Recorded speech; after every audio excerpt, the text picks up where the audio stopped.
Good afternoon. Hope you're all well. So the topic this afternoon is dream skin in your sleep. So stay tuned if you want to know how to get those results. Pop a 1 below if you're watching live, and pop a 2 below if you're watching on replay. And so many of us, myself included, I can't remember very rarely, to be honest, that I actually get 8 hours sleep a night. And I think, like, if you look at statistics, it's actually about only 15% of women actually get 8 hours sleep plus a night. And that's quite a scary thought, because it's such a massive factor as to cause for breakouts and also for premature aging. Now, we're all aging quick enough anyway, so we don't want that to happen any quicker than it has to. But it can be a massive factor if you're waking up and your skin's looking dull, you've got increased breakouts, no matter what you do, no matter what products you use.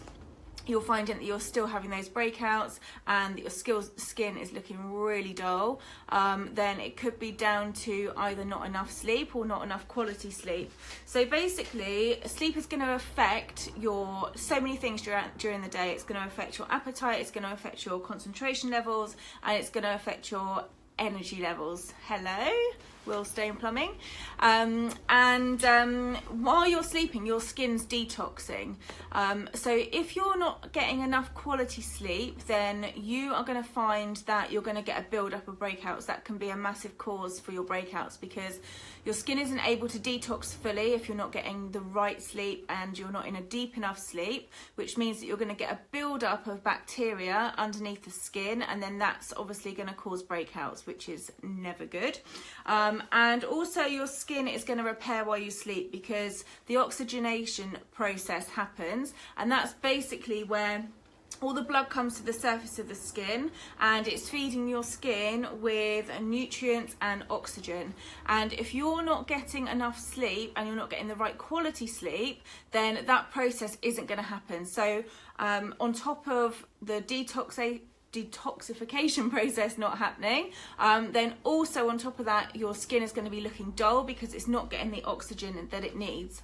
And if over time it doesn't, that is a regular, that's a regular occurrence for you every single night, like the odd night's sleep, there's always going to be the case that we're going to get that.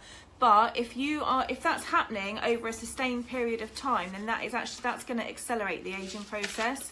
And it's not just about getting sleep. You need to make sure that you're getting really good quality sleep, and that you're spending enough time in the right stages of sleep.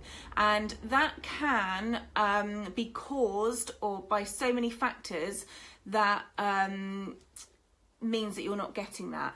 So if you've got a Fitbit or an Apple Watch or something like that, there's a lot of apps on things like that you can actually track your sleep. I know that my Fitbit tells me at what stages of sleep that I've been in throughout the night, and I don't completely understand it, if I'm honest, but you need to spend a certain amount of time in a deep sleep for those processes to happen to your skin.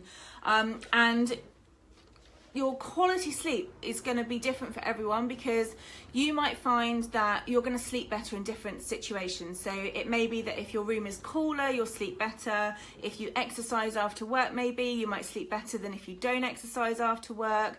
If you're, if you've got a light on or a light off, everyone's going to be different as to how, whether they go to bed earlier, they might get better quality sleep if they go, because we don't all need the same amount of sleep. So you need to play about with it a little bit and see what works for you, and work out where you're getting the best quality sleep. And if you have got like a fitness tracker or something like that can track your sleep, then definitely take a look at that, because it's really interesting. So you want to make sure that you're not stressed before you go to sleep. And I know that when I'm having challenges or things are getting on top of me, that my sleep is definitely affected. It takes me ages to get to sleep. If I'm worrying about stuff, I find myself that I'm clenching down and I'm grinding my teeth in the night. And those things are all going to affect your sleep. So if you're stressed out, you need to make sure that you're trying to do something before you go to bed that's going to relax you, and take the stresses of the day away, basically. So everyone relaxes in different ways as well. So that may be like a nice soak in the bath with some lavender oil. It may be some yoga, or just some quiet time, some meditation, whatever works for you. Then do that, because the most important thing is that you're not stressed before you go to sleep, because that is going to aid like a really restless night. And you can also exercise before bed is going to be great to allow you to start to wind down from the day, start switching your mind over from, you know, the hustle and bustle of the day to winding down for the evening and being in the right headspace. But make sure you do the right exercise, because obviously a lot of exercise gives us energy and releases a lot of endorphins, and you know, gives us that really good buzz and real good feel-good factor. You don't want to be doing that before you go to bed, so you want to make sure that you're doing the right kind of exercise, so like your Pilates or your yoga.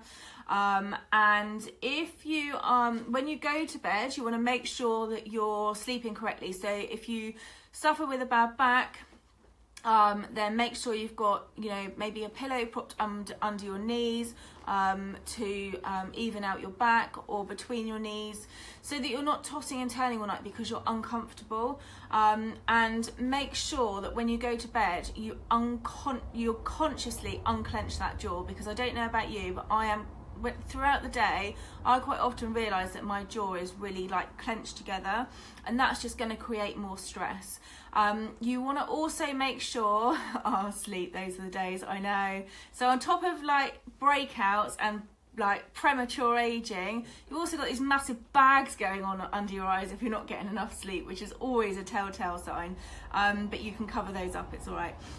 But make sure as well that you're using the right skincare at night. So if you are just using a day cream, or, you know, a general cream all throughout the day and the night, then that's not going to be the right thing for your skin at night.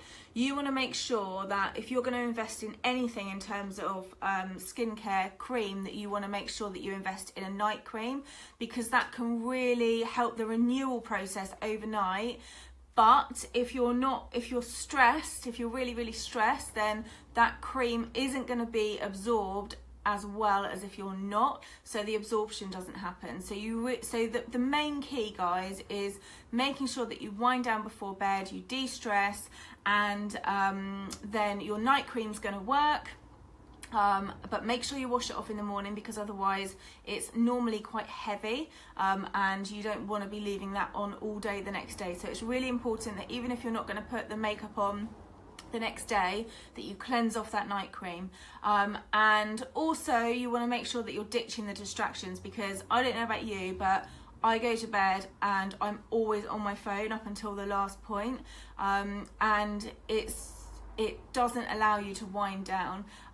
You want to make sure that, like, I hold my hands up here, I'm not very good at this, like putting your phone on sleep mode or do not disturb, so that the notifications and everything aren't popping up all through the night, because if those are popping up through the night, then you're not going to be getting the quality sleep.